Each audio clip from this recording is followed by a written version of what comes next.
Per unit system क्या होता है? पर यूनिट सिस्टम जो होता है वो परसेंटेज के समान होता है, समझे, जिसमें कोई यूनिट नहीं होता है। अगर हमें कोई चीज़ को एक्सप्रेस करना है तो हम यूनिट में एक्सप्रेस करते हैं, ठीक है। लेकिन जब एक से ज़्यादा क्वांटिटी होता है और उससे हमें एक्सप्रेस करना होता है तो हमें एक स्टैंडर्ड रेफरेंस चाहिए होता है, ठीक ना। अब जैसे दुकान में सेल लगा है, तो अगर एक एक आइटम पे सेल बताया कि ये शर्ट 5,000 का है, इस पर 1,000 रुपया ऑफ है, मतलब 4,000 का। ये शर्ट 400 का है, इस पर ऑफ होने के बाद इसका प्राइस मान लो 300 बन रहा है। तो अगर एक एक यूनिट पे अगर ऑफ ऐसे यूनिट का इस्तेमाल करेगा तो बहुत सारा वैरायटी बताना होगा। और अगर सिंपल में बताएगा तो बताएगा कि 20% ऑफ है, समझे।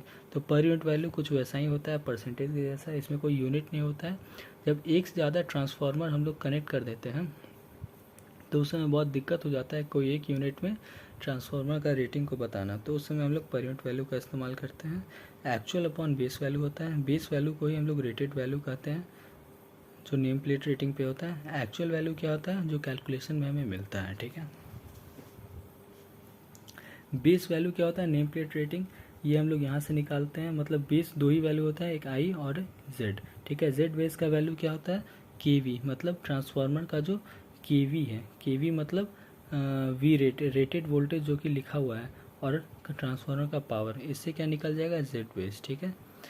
जेड बेस ये हो गया, ठीक है। तो जेड पर यूनिट क्या होगा? Actual Z upon Z base. Z base तुम यहाँ से निकाल लोगे और एक्चुअल जेड क्या होगा? जो तुम क्वेश्चन में कैलकुलेट करके लाओगे, ठीक है।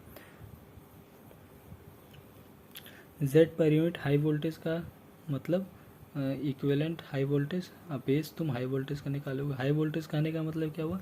ये जो केवी रेटेड है ये हाई वोल्टेज का होगा, ठीक है। उसी तरह से लो वोल्टेज, और जब दोनों को इक्वेट करोगे तो दिखेगा कि पर यूनिट इम्पीडेंस जो होता है हाई वोल्टेज साइड का सेम होता है लो वोल्टेज का। मतलब per unit impedance high voltage का सेम होता है लो वोल्टेज का। मतलब हाई वोल्टेज और लो वोल्टेज दोनों तरफ पर यूनिट इम्पीडेंस सेम होता है। इम्पीडेंस सेम होता है ऐसा बात नहीं है, पर यूनिट इम्पीडेंस, ठीक है। पर यूनिट इम्पीडेंस सेम होता है, ठीक है। अब उसके बाद तुम्हारा ओल्ड और न्यू वाला कॉन्सेप्ट आता है। ओल्ड और न्यू वाला कॉन्सेप्ट क्या है? ओल्ड और न्यू वाला कॉन्सेप्ट ये है कि मान लो सिचुएशन ऐसा है कि एक से ज़्यादा ट्रांसफार्मर कनेक्ट किया हुआ है, तो उस समय, हाँ, तो कंडीशन क्या था कि एक से ज़्यादा ट्रांसफार्मर हम लोगों ने कनेक्ट करके लोड में लगा दिया है, ठीक है।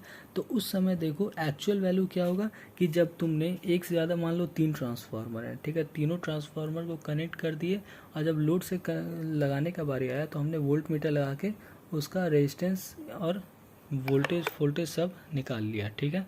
तो एक्चुअल वैल्यू क्या है कि तीनों ट्रांसफार्मर को तुमने कनेक्ट करके मीटर लगा के वोल्टेज और करंट का वैल्यू फाइंड आउट किया, ये हो गया एक्चुअल वैल्यू, ठीक है। तो एक्चुअल वैल्यू तो फिक्स होगा, लेकिन जो बेस वैल्यू है मतलब नेम प्लेट रेटिंग, तीनों ट्रांसफार्मर का वोल्टेज रेटिंग अलग अलग है, ठीक है। तो वही चीज़ यहाँ पे दिखा गया। पर यूनिट होता है actual upon base, actual is equal to per unit into base, ये कुछ ऐसे बनता है। अब ये ऐसे क्यों बना है? क्योंकि एक्चुअल वैल्यू फिक्स होगा, मतलब 3 ट्रांसफार्मर तुमने कनेक्ट कर दिया और फिर कोई डिवाइस से वोल्टेज और करंट नापा तो तुम्हें मिल गया, ठीक है। और पर यूनिट वैल्यू क्या होगा? पर यूनिट वैल्यू तो निकालना पड़ेगा। बेस वैल्यू क्या होगा? नेम प्लेट रेटिंग, ये अलग अलग होता है। तो एक्चुअल, अब हुआ क्या कि नया ट्रांसफार्मर क्या हुआ, यहाँ पे एक्चुअल जो है इंडिविजुअल ट्रांसफार्मर का था, ठीक है। तो जब इंडिविजुअल ट्रांसफार्मर को तुमने कनेक्ट करके नया बना दिया तो ये उसका एक्चुअल हो गया। मतलब 3 ट्रांसफार्मर को तुमने कनेक्ट करके एक डिवाइस लेके वोल्टेज करंट नापा, वो एक्चुअल वैल्यू इधर का है। अब पुराना मतलब इंडिविजुअल ट्रांसफार्मर का ये वैल्यू, ठीक है। तो ये हो जाएगा पर यूनिट। न्यू है तो मतलब न्यू, ये ओल्ड, समझे। और इसको जब तुम ऐसे कर दोगे तो फाइनली ये फॉर्मूला मिल जाएगा, ठीक है। इस फॉर्मूले की मदद से हम लोग पर यूनिट वैल्यू निकाल सकते हैं नया मशीन का। कहने का मतलब पुराना ट्रांसफार्मर जो है उसका पर यूनिट वैल्यू पता है तो हम उसके बदौलत नया ट्रांसफार्मर का रेटिंग निकाल सकते हैं, ठीक है। और उसके बाद ये तीनों इंपॉर्टेंट फॉर्मूला है, that is equal to R per unit is equal to full load copper loss upon S rated, ठीक है। ये फॉर्मूला काम आता है। शॉर्ट सर्किट, ये देखो शॉर्ट सर्किट वाला टेस्ट जो था वही चीज़ है। ये शॉर्ट सर्किट वोल्टेज है, ये इक्विवेलेंट जेड है, आर एक्स और ये आई है, ठीक है। जेड इक्विवेलेंट ये होता है, ठीक है।